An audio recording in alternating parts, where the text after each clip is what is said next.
সোমবারের মাহাত্ম্য। এই মাহাত্ম্য শেষ না হওয়া পর্যন্ত কেউ ছাড়তে পারবেন না। একদিন শিব পার্বতী নিত্যলোকে ঘুরতে ঘুরতে আম্রাবতীতে এসে পৌঁছালেন। সেখানে নিত্যপুরীর রাজা বিশাল এক সুন্দর মন্দির বানিয়েছিলেন। দেবাদিদের মহাদেব মুগ্ধ হয়ে পার্বতী মাতাকে নিয়ে কিছুকাল সেখানে বাস করতে লাগলো। একদিন পার্বতী মাতা মহাদেবের কাছে পাশা খেলার ইচ্ছা প্রকাশ করলো। পিতা মহাদেবও রাজি হয়ে গেলেন। পাশা খেলা শুরু হলো। সেখানে এমন সময় উপস্থিত সেই মন্দিরের পুরোহিত। মাতা পার্বতী তাকে কিচ্ছু জিজ্ঞাসা করলো, আচ্ছা বলুন তো কে জিতবে এই খেলায়? পুরোহিত কিছু না ভেবেই বলল, ভোলানাথই জিতবেন। কিন্তু খেলার শেষে জিতলেন দেবী পার্বতী। তখন পুরোহিতকে মাতা পার্বতী বললেন তিনি মিথ্যা কথা বলেছিলেন। সেই অপরাধে মাতা পার্বতী তাকে অভিশাপ করলেন তার কুষ্ঠরোগ হবে। মাতা পার্বতীর অভিশাপে সে একজন কুষ্ঠরোগে পরিণত হয়ে জীবনযাপন করতে লাগলেন। এরপর বেশ কিছু কাল কেটে যায়। একদিন সেই মন্দিরে কিছু অপ্সরা মন্দিরে পুজো দিতে এলেন। মন্দিরের পুরোহিতের এই অবস্থা দেখে তারা এর কারণ জিজ্ঞাসা করলেন। তার সমস্ত গল্প বলতে লাগলো। তাই শুনে তারা 16 সোমবারের ব্রত করার পরামর্শ দিলেন। পরামর্শ অনুযায়ী পুরোহিতের নিষ্ঠার সহিত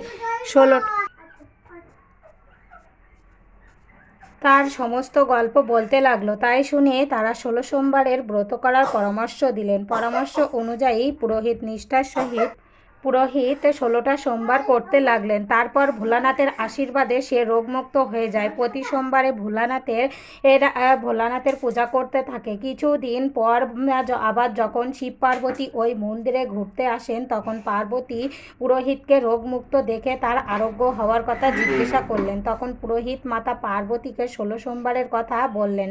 তাই শুনে মাতা পার্বতীও 16 সোমবারের ইচ্ছা প্রকাশ করলেন। তাই শুনে মাতা পার্বতীও 16 সোমবারের ইচ্ছা প্রকাশ করলেন। মাতা পার্বতীর ছেলে কার্তিক মায়ের উপর রেগেছিলেন। মাতা পার্বতী 16 সোমবারের ব্রত করার পর বাধ্য সন্তানের মতো মায়ের কাছে ফিরে এসে জিজ্ঞাসা করলেন ব্যাপারটা কি।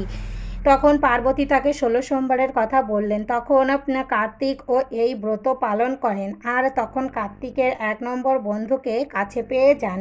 বন্ধু কার্তিকের কাছে জানতে চায় কি করে তাদের মিলন হলো। তখন কার্তিক তাকে 16 সোমবারে ব্রত করার পরামর্শ বললেন। কার্তিকের সেই বন্ধু বিয়ের বিষয়ে খুব উৎসাহী ছিলেন। একদিন তিনি এক দেশে গেলেন। সেখানে এক রাজার মেয়ের স্বয়ংবর চলছিল। স্বয়ংবরের নিয়ম ছিল একটি হাতি, সবাই উপস্থিত। হাতি যার গলায় মাল্যদান করবে সেই হবে রাজার জামাই। হাতিও কার্তিকের বন্ধু প্রবেশের সাথে সাথেই বন্ধুর গলায় মাল্যদান করলো। অবাক বন্ধুটি বুঝতে পারল 16 সোমবারের কি মহিমা। তার সাথে রাজার মেয়ের বিয়ে হয় এবং রাজা তাকে প্রচুর ধনসম্পত্তি দেন। ফুলশয্যার রাতে বউ তাকে জিজ্ঞাসা করলেন, এত লোক এত রাজকুমার থাকতে কেন তোমার গলায় হাতি মাল্য দান করলো? তিনি তার বউকে 16 সোমবারের ব্রত করার কথা বলল। তার বউ পুত্র লাভের আশায় 16 সোমবারের ব্রত নিষ্ঠার সহিত পালন করেন এবং একটি পুত্র সন্তানও লাভ করেন। সেই পুত্র বড় হয়ে মায়ের কাছে জানতে চাইল মা কিভাবে তাদের পেলেন। মা পুত্রকে 16 সোমবারের ব্রত করার কথা বললেন। এইভাবে একজন থেকে অন্যজনের মুখে ছড়িয়ে পড়ল 16 সোমবারের কি মহিমা।